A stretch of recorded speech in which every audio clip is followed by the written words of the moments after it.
I'm Harrison Graham. Today's episode of Chicago Bears Now is presented by True Classic. Rocking one of the golf polos today. Go check out their activewear. Get 25% off at trueclassic.com/chatsports. All right, well, it's been a busy few days. The Chicago Bears have made some moves in free agency. They obviously traded away quarterback Justin Fields and traded for wide receiver Keenan Allen. So feels like it's a perfect time to do a brand new mock draft. Bears mock draft 19.0, and obviously the first one that we've done without Justin Fields. Now, where the Bears sit right now, only 4 draft picks. Now, when you add up draft pick points, there's like a point system that the NFL goes by. They're still 7th because they have 2 picks in the top 10, but they got 1 and 9 in the first round. They got 75 in round 3, and then 122 in round 4. Most teams, scouts, and evaluators view this as a really good 4-round draft. Then it falls off rounds 5 through 7 because a lot of guys who would have normally come out went back to school for NIL or COVID reasons. So that's where things sit right now for the Chicago Bears. And look, I know yesterday was emotional. It's a bittersweet moment for sure. Bitter for some people, sweet for others. For me, I'd say both, trading away Justin Fields. But now you got to turn the page. And I want to ask you, do you want Caleb Williams with the number 1 overall pick? Type Y for yes, you do, or N for no, you don't. Let me know in the comments. This will be the pinned comment on today's episode. All right, let's get into mock draft 19.0. That is where I'm going. No surprise. Caleb Williams, number 1 overall. And all signs, reports, Ian Rappaport, Albert Breer kind of throwing out there. The heavy expectation is that the Bears will draft Caleb Williams number 1 overall. And I think something else that became clear yesterday, I know Adam Hogue had reported this a couple weeks ago at CHGO. The Bears' plan B, if something falls apart with Caleb Williams, is drafting another quarterback, which is why I think they were comfortable trading away Justin Fields when they did. Now, some key dates coming up in regards to Caleb. His pro day is this Wednesday, March 20th. That'll obviously be big. There will be a big Bears contingency there, no doubt about it. Shortly after that, Caleb Williams will have his top 30 visit at Hallis Hall. Not sure exactly when, not sure if there's a date scheduled. I would guess within a week of that pro day. And then the NFL draft, of course, April 25th through 27th, the 25th being round 1 when the Bears are on the clock for the number 1 overall pick. We've talked about Caleb, the player, a lot. I think he's got the full arsenal. He's not a perfect product, obviously. Still has a lot of room to grow like all rookies do. But obviously they have opted to go in a direction of drafting a quarterback after trading Fields. And Caleb Williams is the clear favorite. And if something falls apart or changes, the Bears will look to drafting either Drake May or presumably Jaden Daniels. So Caleb Williams, number 1. We're going to trade down from number 9 because I do want to get some more draft capital. The Denver Broncos come calling. I trade for 12. You swap 9 and 12. You get 76 in return as well. Maybe you can get a late day 3 pick out of them as well, or day 3 pick next year, but this is still a premium. You think last year the Bears traded down from 9 to 10 with Philly in the Darnell Wright, Jalen Carter deal. Picked up a 4th, so you go from 9 to 12. I think a 3rd is probably a reasonable return in that regard. Get an extra day 2 pick there. Then I'm going to trade down again, little double trade down. Get 2 extra picks here overall. Go from 12 to 16, pick up another 3rd, 81 overall with the Seattle Seahawks, because the Bears could certainly sit at 9 and draft an edge, or if Malik Neighbors or Rome Odunze is still there, go that route. They were both gone in this mock. But how about a double trade down to 16 to get that edge rusher, which is a big need right now for Chicago. Latu, the edge out of UCLA. To me, there's a big 3 at edge and then a big drop-off in this draft. It's Dallas Turner, Jared Verse, and Latu. So you get Latu at 16, and I think he's the most polished pass rusher in this draft. Now, I think Dallas Turner has the most upside with his athletic ability. Jared Verse might be the most complete right now, but as a just capable pass rusher, Latu is the most productive guy, and I think is the most polished in terms of his different moves and ability to get after the quarterback. The production speaks for itself. 23.5 sacks over the last couple of years. Obviously, any team's got to do a thorough medical evaluation with him because he was medically retired at one point. Chatter coming out of Indianapolis was pretty high in that regard, so I definitely think he could be a pretty darn good fit. And if you could trade down twice and still get a quality edge, I'd be all for that. Talk more about this and keep the mock rolling in just a second, but I do want to appreciate True Classic for sponsoring today's show. They've been a sponsor of us here for a long time. They've been mostly known for their t-shirts throughout their history, but they've expanded over the years. I love their polos. They've got dry fit ones. They got kind of the combo blend ones as well. Big fan of going out on the golf course in their polos and getting 18 going. Me and Rolly do that all the time, rocking True Classic out there. Go to trueclassic.com/chatsports to get 25% off. What's cool about True Classic is they fit people of all sizes. If you got a little bit of a gut like I do, or if you got a six-pack, or if you're skinny, or if you're bigger, their t-shirts are going to fit you well. They're going to fit you snug. They're going to show the best parts of the body, and then you can expand from there. Go get their joggers. Go check out their hoodies. Clean, classic looks. None of these crazy designs that you see out there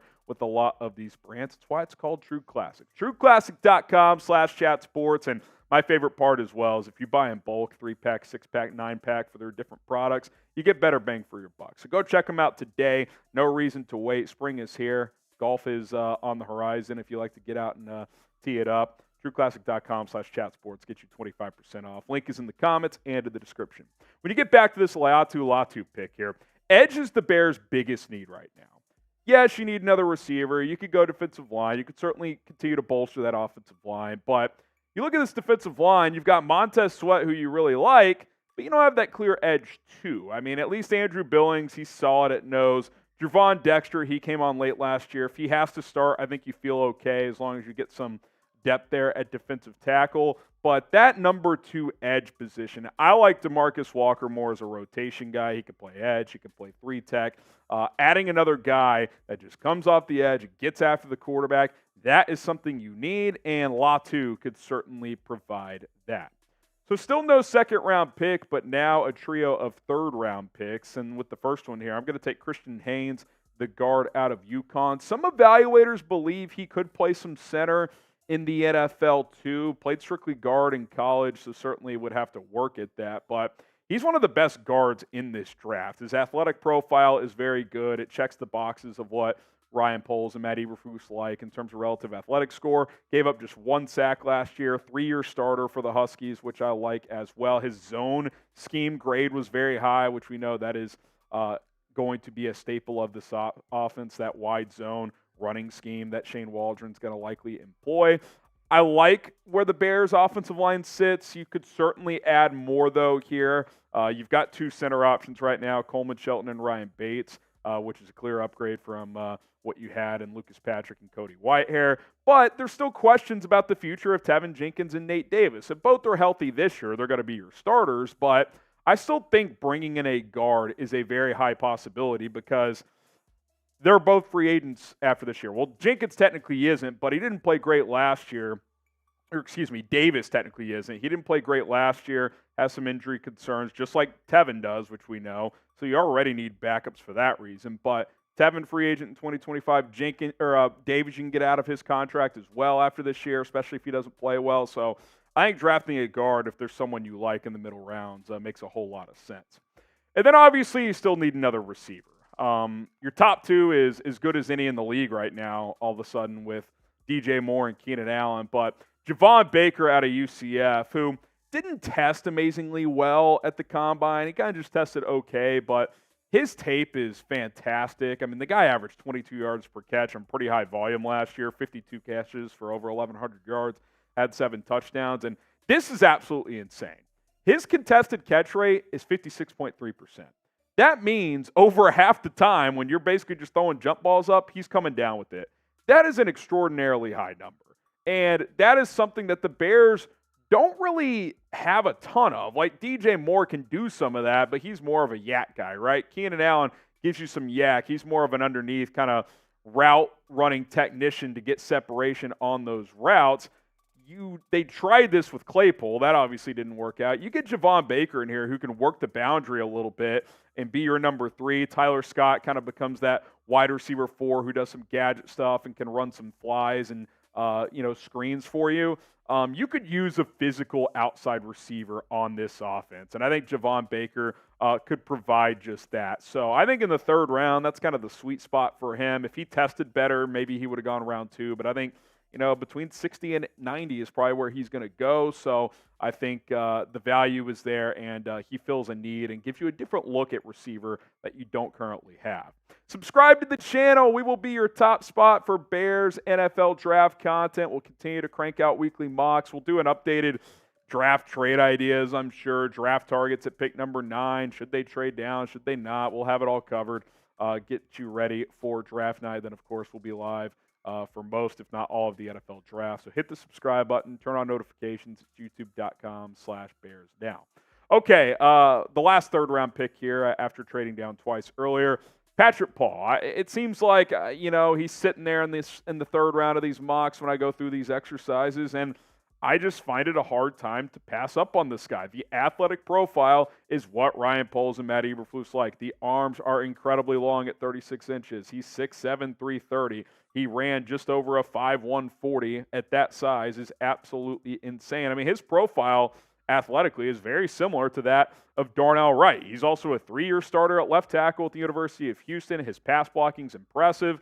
He got better year over year, including after Houston made the jump in competition from the Group of 5 to the Big 12. And look, this is a loaded offensive tackle draft. I could very well see Ryan Poles wanting to get one of these guys, even if he doesn't get one of the top 3 or 4 there in the first round at number 9 or in a trade down. You get Patrick Paul on day 2, gives you a swing tackle option, also some competition depth for Braxton Jones if they still have some questions there. So I think the value's too good here, and he's got major promise athletically in this league moving forward.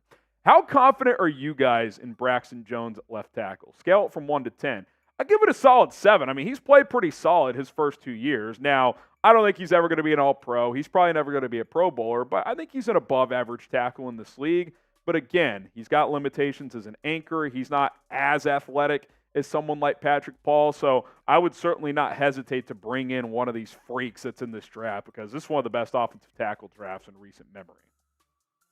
Another trade here on day 3. Didn't love the options on the board at 122, so flip down with New England. I get 137 and 180, so they can move up 15 spots, and I basically go 2 for 1 here, even though it's not considered the deepest draft. Maason Smith out of LSU, though, in round 4 or round 5, I think is a dart worth throwing if you're Ryan Poles. You need another defensive tackle. He's a guy that I think is worth trying to develop. He's a huge recruit out of LSU, missed most of a season, had some injury concerns, some off-field questions, so certainly some things to vet. But on day 3, and I think now the Bears are in a position roster-wise where if they want to take a risk in the 5th round like this, I think they can do that at a position where they can add some talent. The potential is there for Maason Smith. I mean, this guy was the number 1 recruit coming out of the state of Louisiana, top 30 recruit overall, and it just never completely clicked at LSU, but he flashed signs. He's got the physical makeup to do it.